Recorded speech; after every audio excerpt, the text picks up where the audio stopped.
Hello everyone, आज हम जो एक्सरसाइज स्टार्ट करेंगे वो है 6.1 आरबीएससी की।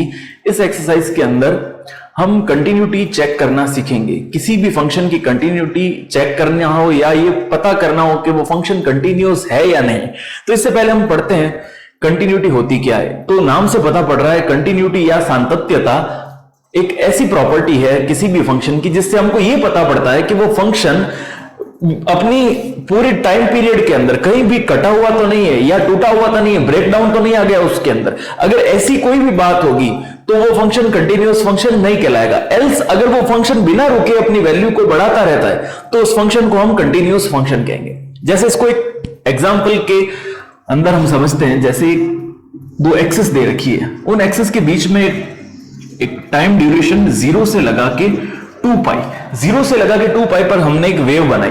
इस वेव को देखने पर क्लियरली हमको शो होता है कि कहीं भी ये ब्रेक डाउन नहीं हो रहा है इसके अंदर, ये कंटिन्यूअस यहां से लगा के यहां तक शुरू हुई। तो इस प्रकार का फंक्शन जो होगा वो कंटिन्यूअस फंक्शन कहलाएगा। अगर मैं इसको यहां पे ऐसे ब्रेक करता हूं तो क्या ये फंक्शन कंटिन्यूअस है? नहीं, यहां तक तो ये वैल्यू को अपनी एक्सीड करेगा, बट यहां से लगा के यहां तक इसकी कोई वैल्यू नहीं, अर्थात ये जो फंक्शन होगा ये कंटिन्यूअस या संतत फंक्शन नहीं होगा। अब बात आती है इसके क्वेश्चंस को कैसे किया जाए। इसके क्वेश्चंस को करने के लिए हम एक टेक्निक यूज लेते हैं। जैसे हमको हर क्वेश्चन के अंदर जैसे एक फंक्शन दे रखा है, यही इस फंक्शन में देगा कि भाई बताओ हमको x, यहां पर कोई पॉइंट बना देते हैं x is equal to a, और इस जो फंक्शन है ये दे रखा है हमको fx। इस fx फंक्शन का x इक्वल टू a पे हमको कंटिन्यूटी चेक करनी है, ठीक है ना। तो कंटिन्यूटी चेक करने के लिए हम क्या करेंगे, 3 बातें हमको निकालनी, इसमें फाइंड आउट करनी पड़ेगी। पहली बात होगी वो होगी फंक्शन की वैल्यू फाइंड आउट करनी होगी हमको गिवन पॉइंट पे। ये जो फंक्शन है इसकी value x equal to a पे कितनी है ये हमको फाइंड आउट करनी पड़ेगी। ये कैसे फाइंड आउट होगी कि क्वेश्चन के अंदर x इक्वल टू a यानी x की जगह पे कोई भी वैल्यू दे रखी होगी वो फंक्शन के वेरिएबल के स्थान पे हमको पुट करनी पड़ेगी। यानी सपोज अगर हमको साइन x की कोई फंक्शन दे रखा है fx equal to sine x और हमको इसकी कंटिन्यूटी चेक करनी है x is equal to pi by 2 पे, तो हमको ये x के प्लेस पे यहां पे पाई बाय 2 पुट करना पड़ेगा, ठीक है ना। तो यहां से हमको क्वेश्चन में पहला पार्ट जो होगा इसको कहते हैं value of function. Value of function, ये वैल्यू ऑफ फंक्शन होता है at given point. At given point हमको वैल्यू ऑफ फंक्शन मिलेगा। दूसरा इसके अंदर जो पॉइंट होगा वो हमको निकालना पड़ेगा left hand limit. Left hand limit कैसे निकालेंगे कि ये जो पॉइंट है x इक्वल टू a, इसके लेफ्ट की तरफ यानी इसी कर्व के अंदर हम थोड़ा लेफ्ट की तरफ मूव होते हैं तो हमको ये यहां पर कोई भी छोटा सा हमने डिस्प्लेसमेंट ले लिया।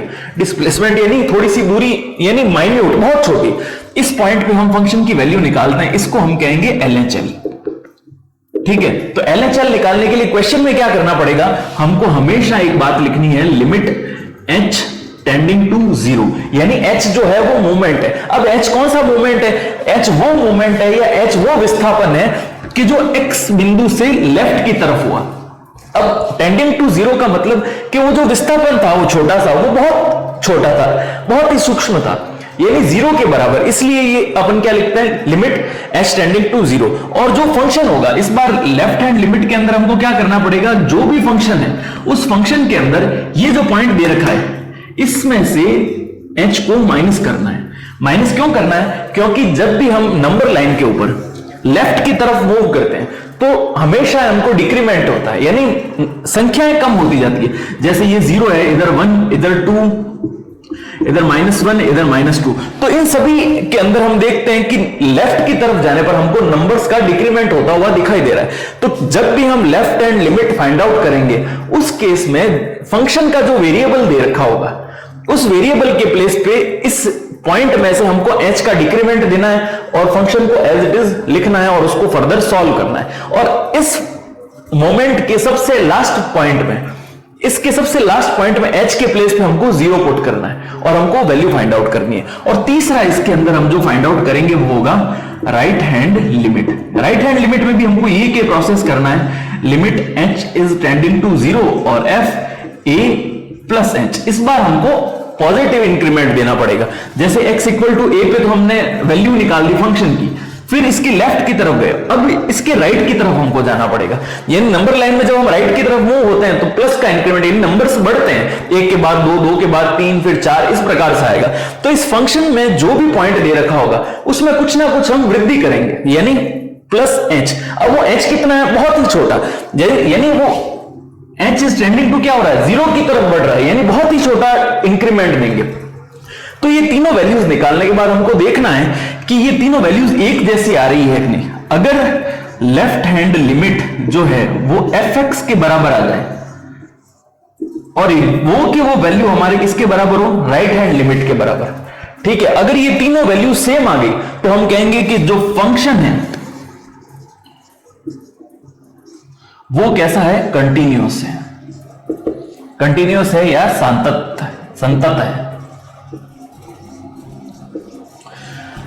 अगर तीनों में से कोई एक भी वैल्यू एक दूसरे के इक्विवेलेंट नहीं आती, मान लीजिए ये दो तो नॉट इक्वल आ रही है और ये दोनों इक्वल आ रही है, इस केस में भी फंक्शन कंटिन्यूअस नहीं होगा। तो फंक्शन को क्वेश्चन को सॉल्व करने का तरीका यही है, पहले हम जिस पॉइंट पे हमको क्वेश्चन में सातत्यता या कंटिन्यूटी पूछी है उस वेरिएबल की जगह वो पॉइंट पुट कर देंगे और हमको वैल्यू मिल जाएगी। दूसरा क्या करेंगे, लेफ्ट हैंड लिमिट निकालने के लिए ये जो पॉइंट दे रखा होगा x इक्वल टू a, इसमें माइनस h का डिक्रीमेंट देंगे, यानी h का डिक्रीमेंट देंगे और फिर उस क्वेश्चन को सॉल्व करेंगे और जहां जहां h होगा वहां पे हमको 0 पुट करना है। और RHL के अंदर हम क्या करेंगे, जहां भी फंक्शन दे रखा है उसमें इस पॉइंट के साथ h का डिक्रीमेंट कर देंगे। तो यहां पर करने के बाद limit h tending to 0 put करना है। तो ये तीनों वैल्यूज का मतलब एकदम इक्वल आना सबसे ज्यादा महत्वपूर्ण है। अगर ये नहीं आता तो फंक्शन कंटिन्यूअस नहीं होगा। अब ये होता क्यों है, क्योंकि फंक्शन चाहे इस पॉइंट पे हम उसकी वैल्यू फाइंड आउट करें या इस पॉइंट पे करें या इस पॉइंट पे, उसकी वैल्यू हमेशा सेम आएगी क्योंकि वो एक ही फंक्शन है और बिना रुके चल रहा है। अगर वो रुक जाता है तो उसकी वैल्यू डिफरेंट आती है। यानी अगर यहां पे कोई फंक्शन नहीं होगा सपोज, तो इस जगह पर इसकी वैल्यू एग्जिस्ट ही नहीं करेगी, होगी नहीं, तो इस वैल्यू और इस वैल्यू से वो डिफर आएगी। इसीलिए जब LHL, RHL और वैल्यू ऑफ द फंक्शन अगर डिफरेंट आती है तो वो कंटिन्यूअस नहीं होता। अब इसके क्वेश्चंस कैसे करने हैं वो हम आगे फर्दर वीडियो के अंदर देखते हैं।